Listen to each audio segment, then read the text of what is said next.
Hey everybody, how's it going? Christian with Chris Tisdale from CoinTable. Really excited. We haven't filmed any content together. We've been releasing it out for a little while, but figured with 2021, I know that he is pretty involved with cards these days. I know that there's sports cards. There's also other collectible cards like Pokemon, Yu-Gi-Oh. I probably do the most there with Pokemon. And we're actually kind of collaborating a little bit, and there will be some content along those lines in the future. But basically, we're both primarily, in the past at least, focused on coins, and I'm pretty curious if there's a lot of crossover. I'd imagine there would be between like crackouts, where the grades are pretty huge in all three of these industries. There's also things like cleaning cards, whereas cleaning coins, it's often a lot more obvious, though there's people who do it really well. So I feel like there's a lot of crossover, and I'm just kind of curious to talk it out and get the picture from you. Yeah, first of all, what's up, everybody? Thanks for having me, Christian. It's a pleasure to be here. Yeah, like as far as crossover, I'll just paint the big picture and then talk specifics. Big picture is I was a coin dealer 10 years. That's all I did full-time for a living, day in, day out.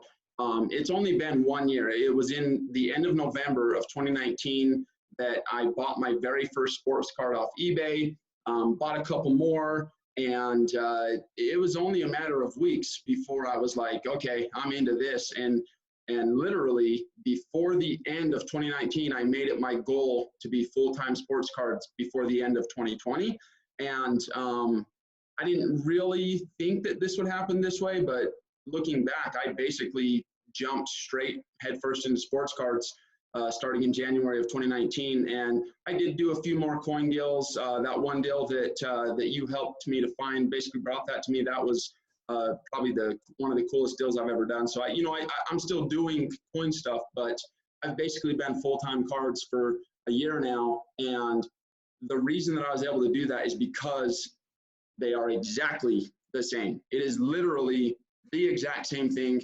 The biggest difference is that with cards, there's way more abundance. Anybody who's a full-time coin dealer knows that your biggest challenge is always finding enough of the right product and the right material to sell or to buy and sell. And with cards, that's never an issue because of how many cards are being made, how many it's just not an issue. Like cards fit my, if you've ever watched my content, you hear me talk about abundance.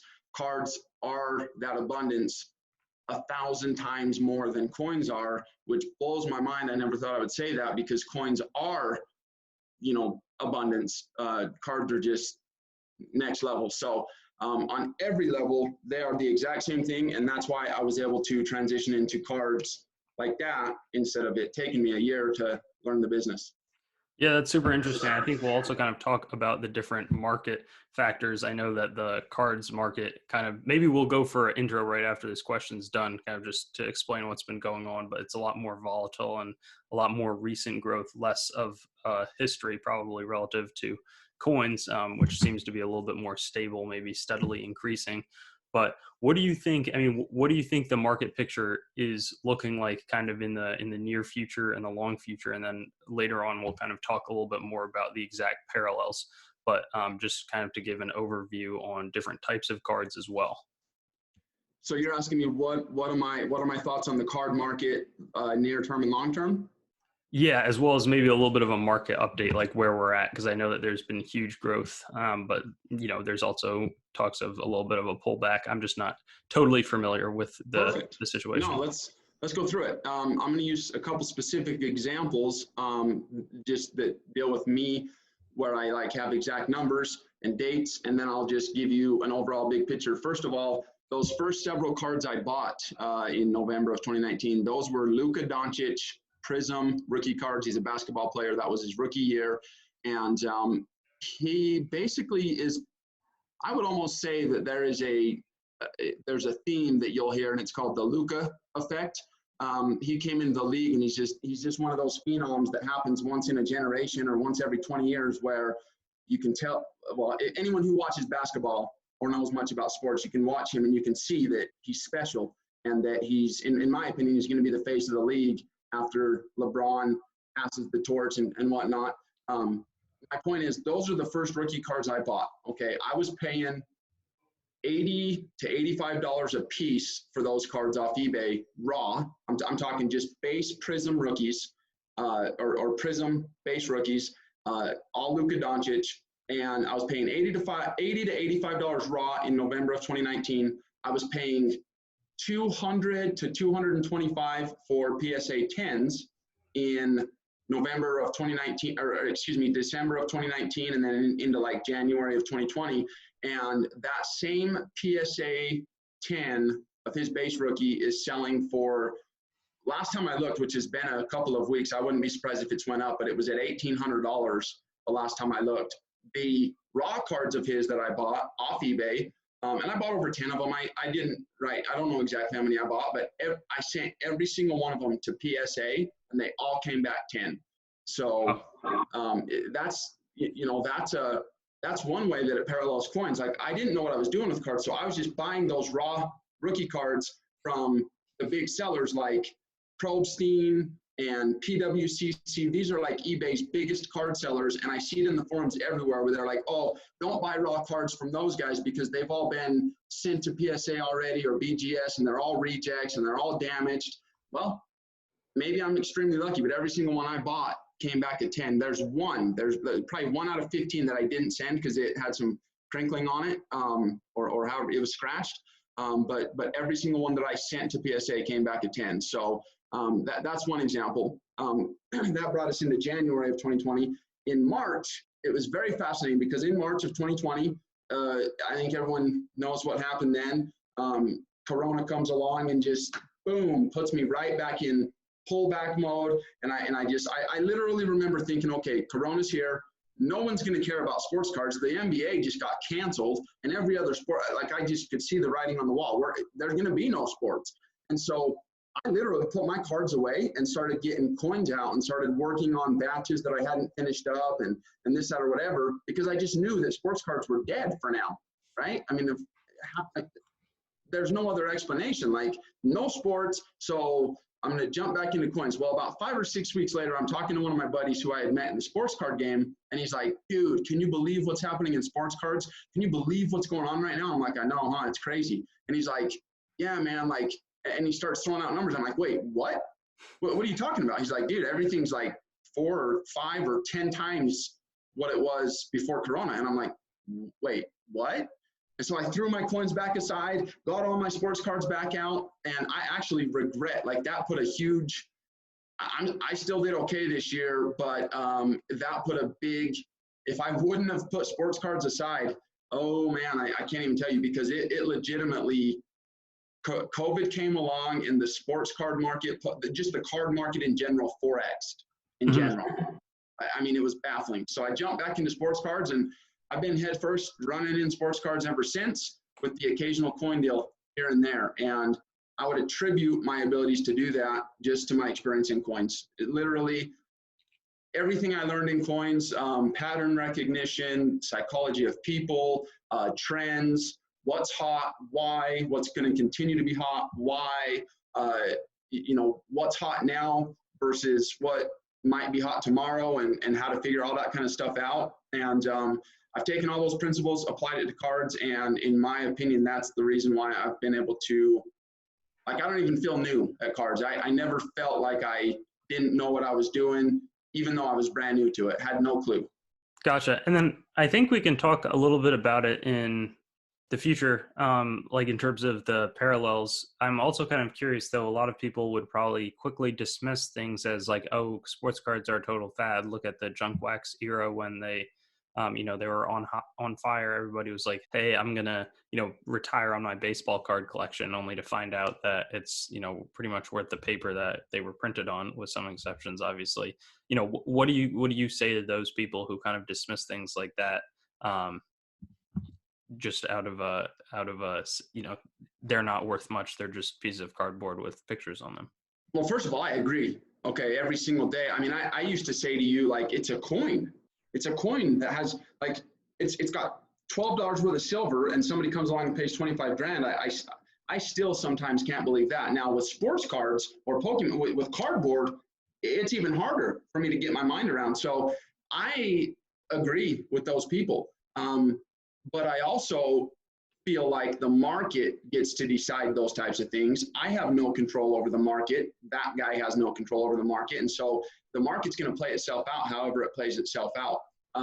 My personal viewpoint, my opinion, when I was first getting started, every single thing inside of just my instincts, my guts, and that's really all I had to go on because I had zero experience in the card market. But I remember when I first was getting started, I was talking to my wife and I'm like, and this was in December of 2019, I said, look, I said, I know I need to go all in right now with cards. I said, because I know that if I do, whatever I put in is going to be 3 or 4x by June or July. I could just see it. I knew what was going to happen. And I also knew that whatever I didn't go all in with, I would regret. And so my instincts were telling me we had 2 years and that it was a solid 2 years. That was me being what I would call conservative with it. Now that I'm 1 year in, I'm still well aware of the fact that I told myself I was, 2 years. That's what I was going to do going into this, and I'm halfway through it. But my personal viewpoint is this is very different than the junk wax era. There are some big differences that we can get into specifically another time. But there's a lot of differences. And my personal viewpoint is that we are watching a hobby turn into a culture or that's the best way to say it is I feel like we're watching a hobby shift and transition into a culture, part of our culture. There's just too many things that are happening that are so much bigger and so much more. It's just, you can't even compare it. It's baffling. Like coins, for example, they've been around for hundreds. Coin collecting has been around for how long would you say? I don't know. I mean, I think that if you look at some of the ancient times, there was evidence of coin collections back then, but certainly from late 1800s was notable, and then into the 1900s kind of blew up. Yeah, and that's how I feel. I feel like it blew up in the 1900s and people could start affording it and whatnot. So I look back at just the coin collecting hobby. I mean, it's been around forever, but it used to be nothing compared to what it is now. It has had crazy swings. I mean, if you've ever heard about the I wasn't around obviously, but back in the 1960s, there was this craze about original rolls, business strike rolls from what I've read. Back in the 80s when the Hunt brothers tried to corner the silver market, drove that up, everything was crazy then. So there's been major swings, but it's always for the most part just steady like this. And I believe that that's what's happening in sports cards right now, is that it's turning into something that 200-300 years from now is still going to be there, just like coins has lasted. That's my opinion. I totally could be wrong. I just don't see it crashing. I see it correcting. There's no doubt. There is zero chance in my mind it can continue doing what it's been doing for the last 5 years or 2 years. That's just reality is it's we will see a correction, but in my view, it's going to just keep slowly going and moving up. I think we're moving into just a new culture where these pieces of cardboard are looked at and viewed as assets, investments, art. You look at what some of these people are willing to pay for art. Like we're talking about a piece of paper where someone threw some crazy paint on it, and just because a certain person painted it, it's worth millions. I mean, if that can happen with art, contemporary art especially, who's to say it couldn't happen with cards when it's involved with sports? I mean, sports kind of keep us bonded together, sports is kind of like one of those universal languages in my opinion. So I just see it continuing to move forward from here. I do not see it crashing, collapsing, and then just being over. I just don't. I feel like we're too far past that point. And then kind of shifting, that's interesting. I think it definitely makes sense to me. And I think you're right. That would be cool to talk more about that kind of in its own video. But what do you think? So coming from coins, one of the big things that people, and we'll chat about this on the coin side as well, is cracking coins out from their PCGS, NGC, or other holder to try to get a higher grade. I think the big difference in coins is that there's subgrades and there's a scale at the top end from 60 to 70. and the difference between 65 and 66 is pretty massive. I mean, in cards, it's really 1 through 10, with the except, some services are also doing 9.5 or 8.5. Do you think that the crack out idea is alive in cards, and maybe it's better because maybe it's easier to move for a huge jump from, say, a 9 to a 10, or maybe that's a lot more tough to do where you wouldn't even really want to attempt cracking cards out? I'm curious to see what you say. Great question.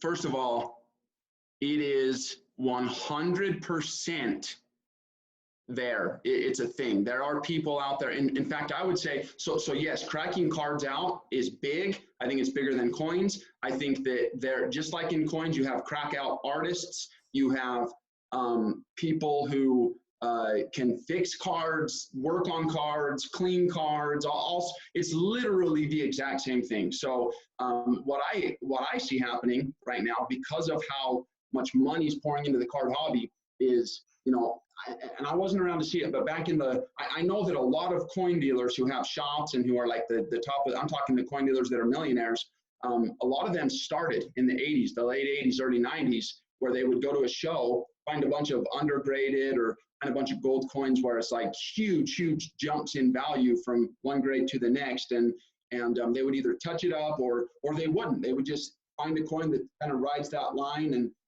crack it out, resubmit it, go from a 4 to a 5 and make 10 grand.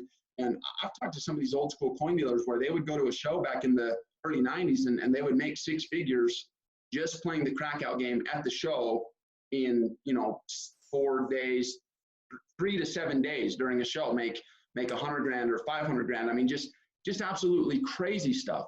So my first point is I think that that's what's happening in cards right now because of how much money and how fast the card industry has just multiplied. I think you can go out there and you can find cards that are definitely value, like upgrades, and crack them out, resubmit them, and get paid. And I know guys who do that. I know guys who just primarily make their living buying cards in holders and getting them upgraded.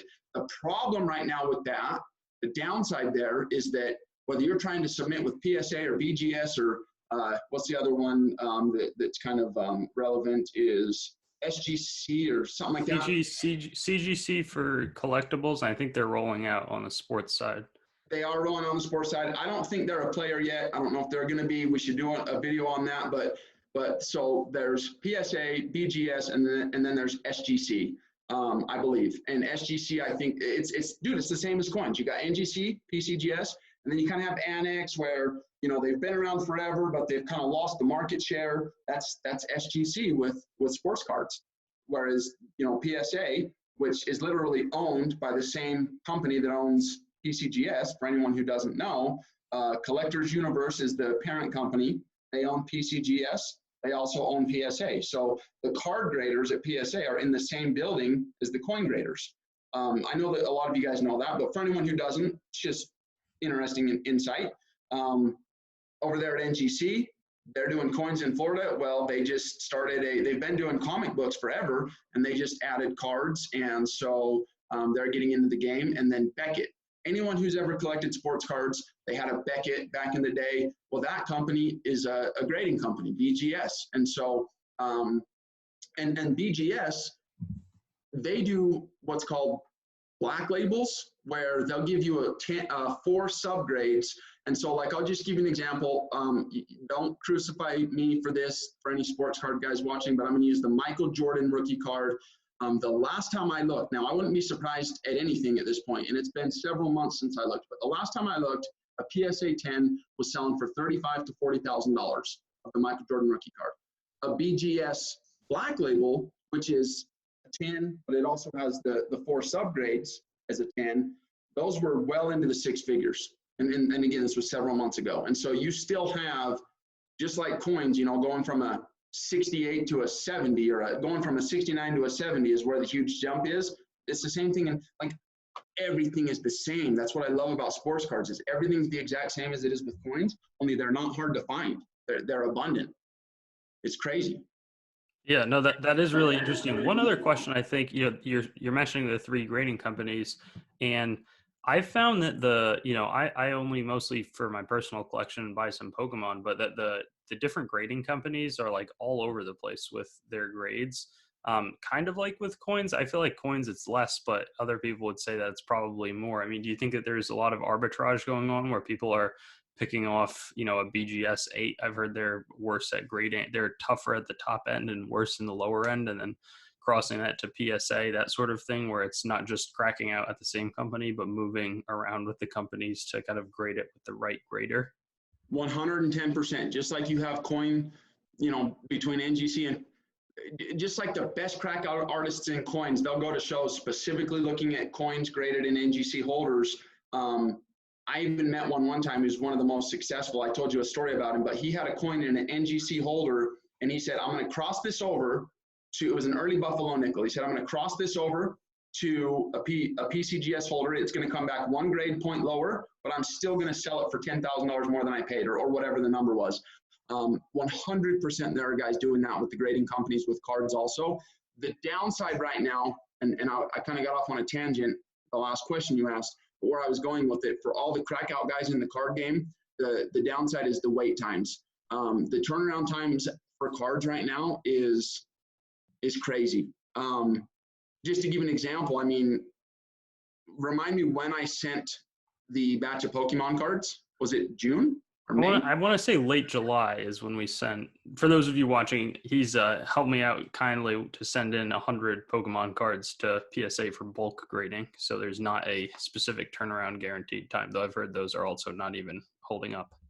It's well, the thing is they give you turnaround times. Like at that time when I sent that, I was told 90 days, but it's more like 6 months. And the thing about it is, what's like kind of scary, not scary, but crazy, is they're receiving so many packages at PSA that like literally there's a warehouse where they put the packages in the warehouse. It says like when I go into my PSA account right now, and I have a dealer account and everything, and when I log in, big letters across the top of the screen, it says attention, blah, blah, blah.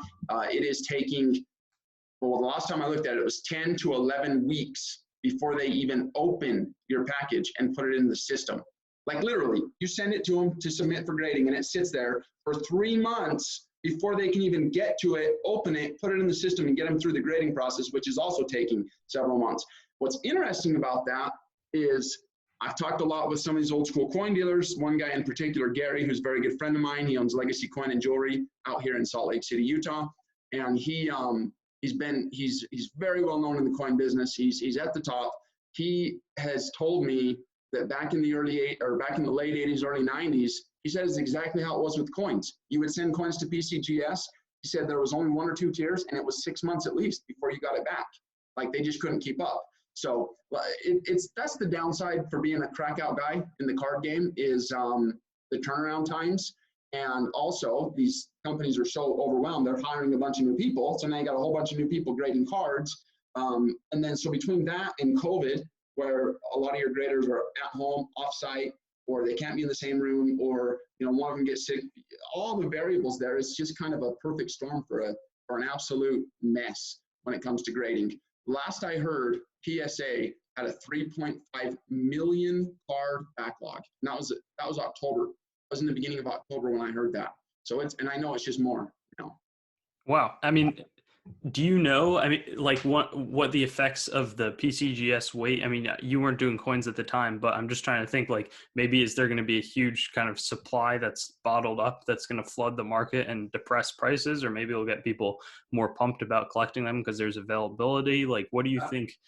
Is there any parallels there with coins in terms of how that worked?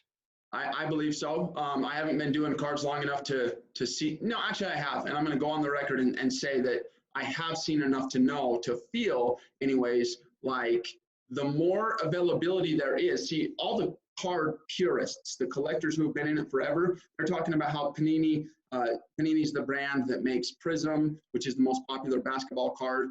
And they're the company licensed to do NBA cards. Well, I hear a lot of the purists talking about how Prism is just mass producing, overprinting, oversaturating. They're doing more and more basketball every year. Well, yeah, they are. They're doing way more than they did 3 years ago because they're trying to keep up with demand. I am thoroughly convinced that that is part of what drives the hobby, because people want what they see. They see whatever's available. What's going to be available is going to be the stuff that is less common. So the stuff that's more mass produced is what's going to be available. That's what people see. That's what people want. Other people want what somebody wants, and that stuff is what explodes in value. And so just like coins, I would say that, because there was a time that I felt like, oh, if I make too many of a certain coin, as in make, I mean send it off to grade, get it back, put it out there on the market. There was a time where I used to believe if I made too many of a certain coin, it would saturate the market, and then I would be affecting my own income. And every time I'm in, time out for over the course of several years, it was the exact opposite. So it is counterintuitive, but I am firmly convinced that the more of something that gets put on the market, like as far as collectibles go, the more attention it gets, the more valuable it becomes. And so a lot of these purists are out there buying the rare cards, the hard to find cards, the numbered cards, the stuff that is very rare and scarce, and they're buying it based on the premise that it's rare and scarce. And I'm not knocking those guys, but I'm out there buying the base cards. I'm seeing the biggest return on the base cards. And that's what I like to do. Now, with that said, there is one exception, and that is the top of the top 1% upper echelon national treasures, rookie patch auto, the logo man, the one of one, the cards where you're never going to see them, and if you do, it's going to be 6 or 7 figures. Those cards are definitely more important, more meaningful, more valuable, and will have a higher rate of return than anything that's mass produced. Tangent here, but did you see last Sunday there was a Giannis Antetokounmpo Prism Mosaic rookie, the black one of one. Okay, he was a rookie back in 2013. He hasn't won a championship. He has won MVP at least twice, but that card, and it was in a BGS 9.5. It sold at auction last Sunday for over $1.1 million. Yeah, unbelievable. I really didn't know what to think. It was pretty. That's incredible to me, because that's me too. Being produced pretty much right now. Yeah, it's unbelievable. Now that was the one of one, and there's only one of those, but there's a handful of one of ones. There's the Prism one of one, the Prism Mosaic one of one, the Prism. There's all the variations, and each one of those gets a one of one. But yeah, for that card to fetch that kind of money. I'm hearing a lot of people say, oh, it was shill bidders and that market's being propped up.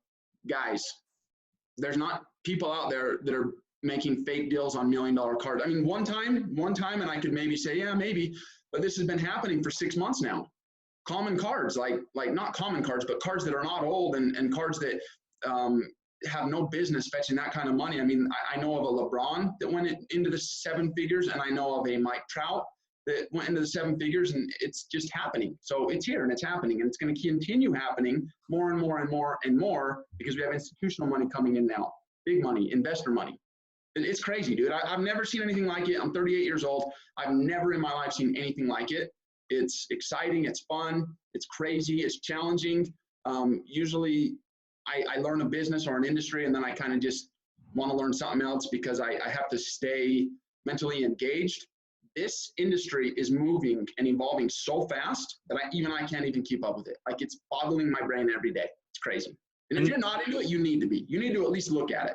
Because if you don't, you're going to have regrets, I promise. If you like sports at all, or if you're a coin dealer, or if you flip stuff, or a hustler, or an entrepreneur, you should take a look at what's happening in sports cards, Pokemon cards, Magic cards. It doesn't even matter, just cards in general. What do you think? One thing I think about a lot is there's coins, and then there's coin dealers who are making markets for this stuff. Obviously, there's people buying it at the end, but if they were only selling to, if it was just one company that sold to all of the collectors, I think the values would be a lot lower. So how much of the market do you think is propped up by,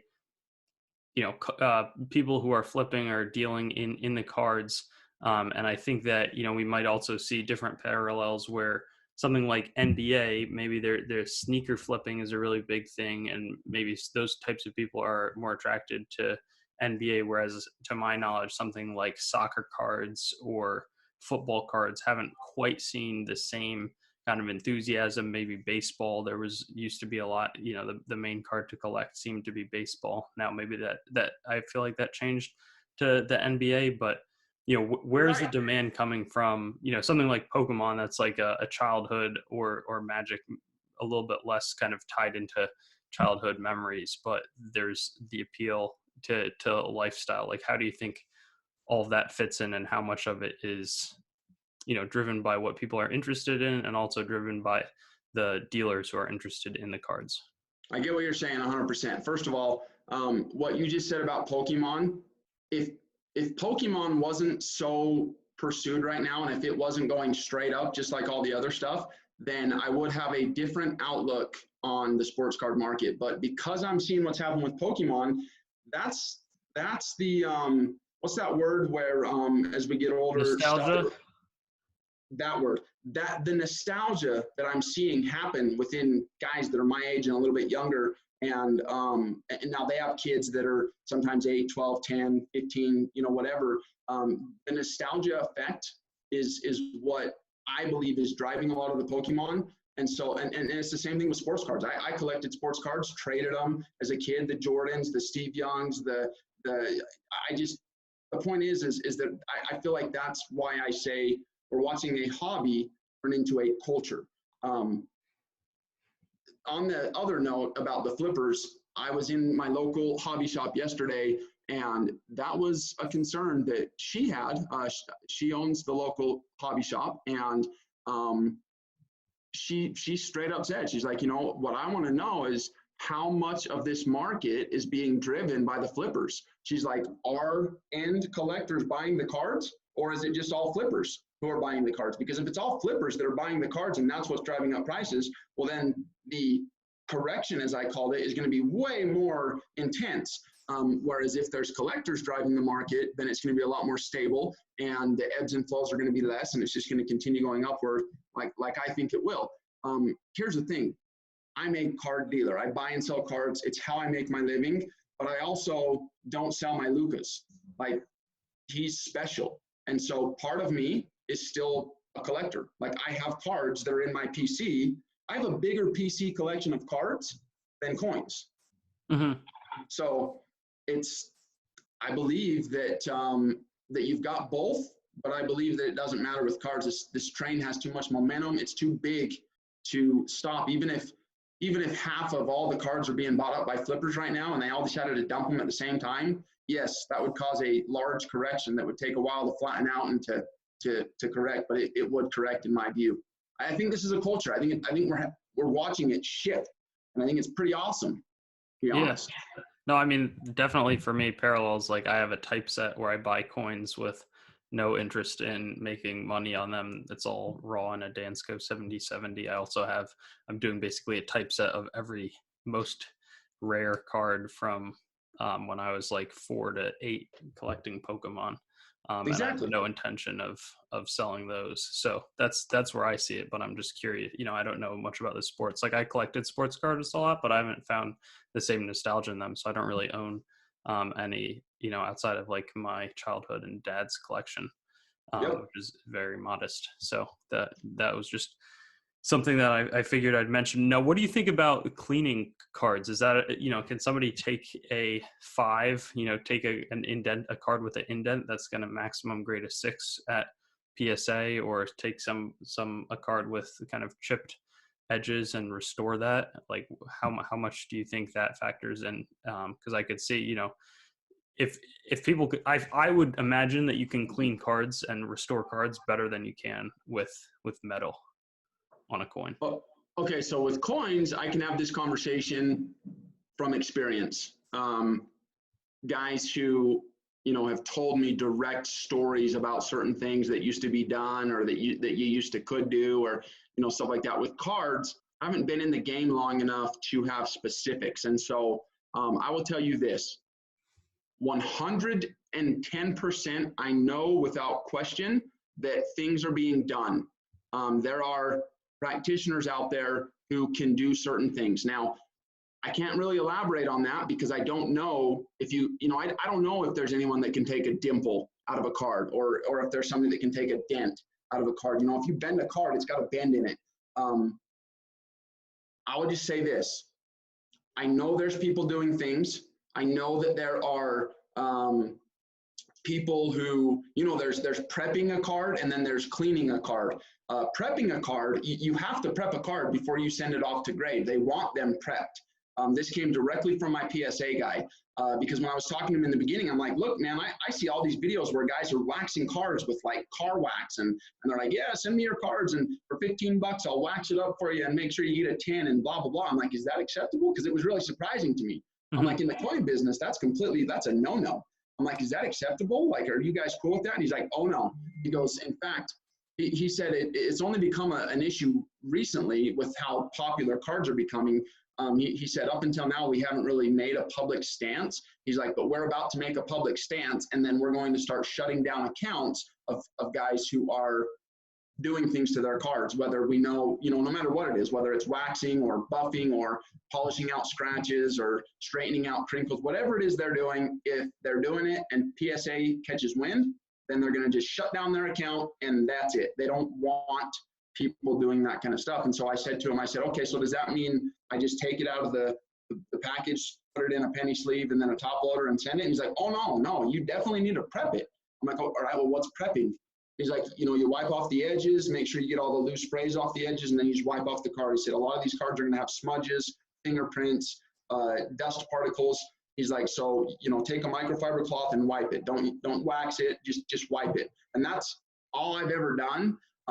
You don't have to clean them, in my view, because a lot of, like, the very first batch I did, I had 100 out of 123 come back 10s.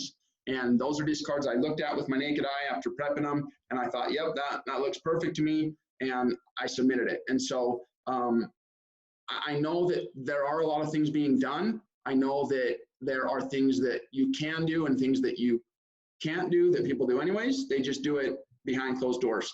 And I don't know exactly what can be done yet. I will figure that out more as I go. I've heard certain things like you can resurface a card, or you can, you know, if a paper card, you know, so I'm not talking about these chromium cards, but if a paper card has a bend in it, you can get the bend out using distilled water. I've heard little whispers of stuff like that. I don't have time for none of that, and I don't know anyone personally that's doing it, so I'm not really sure. I just know it is prevalent because these jumps are ridiculous. If I've ever thought coins are ridiculous, cards are 1,000 times more ridiculous.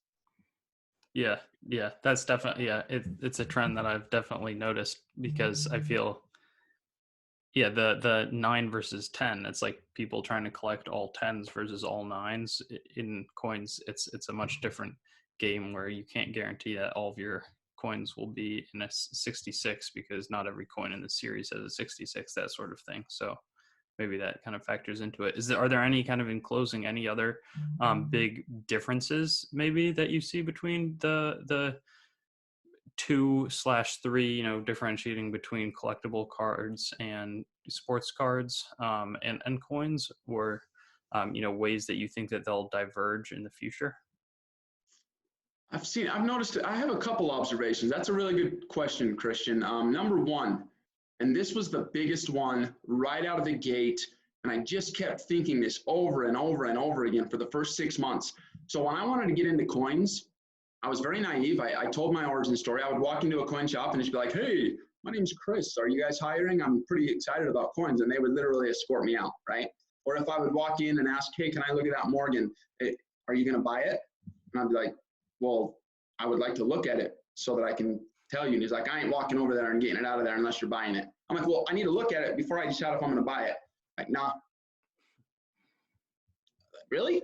And even at my first several shows, like I would walk up, hey, my name's Chris, yada, yada. And I've told you this before, you know, there were so many coin dealers who just had this, it's like, you know, my name's Chris. Hi, how are you doing today? You mind if I look at that? And they would just literally stare through me like I'm not there, or turn around and start doing something else. And it caused me to have this chip on my shoulder. With cards, like, it's the exact opposite. And I believe that this is one of the reasons why I feel personally where the card market is going, where I say culture versus a hobby. You start talking cards with somebody, and then you're talking sports, And who doesn't like sports? If it's not sports, I mean, if it's not basketball, it might be water polo or soccer or tennis. But the point that I'm making is that there's a fan somewhere, and it doesn't matter what sport you're talking about, whether it's NASCAR or cricket in other countries. So this is more of a worldwide thing where you've got these worldwide markets looking into certain sports, and it's just, there's so many things happening right now. It's a firestorm, and everybody in the sports card industry or the Pokemon, everyone in the card industry is excited, and they're happy to talk about it. I can call my guy over at PSA and talk sports with him. You know, I mean, picture yourself calling up NGC, getting one of the graders on the phone and asking and like talking to that grader about the coin market. Like, that's absurd. Yeah. Doesn't seem remote. That's not a picture I can easily see happening. Yeah, no, not at all. And like, literally, I can call a number of, I mean, several guys over there and talk sports with them. And it's all of a sudden like, whoa, man, we've been on the phone for 45 minutes. I know you're busy. I'll let you go. Thanks. And it's like, wow, what a great conversation that was. I just learned so much. And it's the same way, whether I've talked to someone over the phone or met them in person. COVID shut down card. One thing I didn't know is that there are card shows, and there always have been, just like there have been coin shows. Well, I didn't know any of that. Like, but they have these big national conventions, like all the big coin shows. And I never made it to any because of COVID. So I cannot wait to get to some of those shows because it's going to be crazy. Yeah. So that's the first thing that I noticed that's different. Is just the difference in personality types of people and the camaraderie and the friendships. Coins are much more private. You know, imagine being at a coin show and meeting a random stranger and having him just tell you all the coins he has in his collection. It doesn't happen. It just doesn't. You know, like, coin dealers are not telling other coin dealers what they're doing to make money right now, or what. It's just everything's hush hush and secretive, and, you know, scarcity mentality. Hold on to everything so tight so that it doesn't get away. With sports cards, it's the exact opposite. People are willing to help. They want to help. It's all about exciting. Let's just all help each other and all win, which fits me perfect because I always preach abundance. So that's the first thing. The second thing is, if you're a coin dealer and you haven't looked at cards, just look at them. I can name 6 coin dealers right now off the top of my head who are basically card dealers, because they basically, like, at one point, myself and that person had a brief conversation. They're like, what, really? And next thing you know, they're like, hey, I just got such and such and such and such pack. One guy was like, come rip it with me. So I went and ripped it. We both pulled a Zion. And I mean, like, there are literally 6 coin dealers I know who are lifers who are doing sports cards now. So if you're a coin dealer and you haven't looked at sports cards or Pokemon, just cards in general, look at it. Okay. I don't know how long this is going to last. It might last a year. It might last 10, but you're going to have regrets if you don't look at it. And you have to look back and be like, man, I wish I would have looked at that. You can do both, but I'm noticing a ton of coin guys jumping over into sports cards. And I mean, like, a surprising amount. Wow. All right. Thanks for being on. And I've been, one of the things in 2021 that I'm doing is trying to branch out a little bit when I can.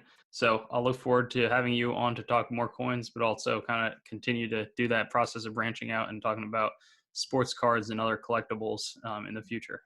Well, I can't wait. I'm super excited. And again, I appreciate you having me on, and I love spending time talking with you, my man. Thanks for watching the video. I'd encourage you to like, comment, and subscribe for more content, and get in touch with me on my website, treasuretown.yt.com, Facebook, Treasuretown, Instagram @TreasuretownYT, or Twitter @Treasuretown_YT. And I'll look forward to seeing you on some of my future vids.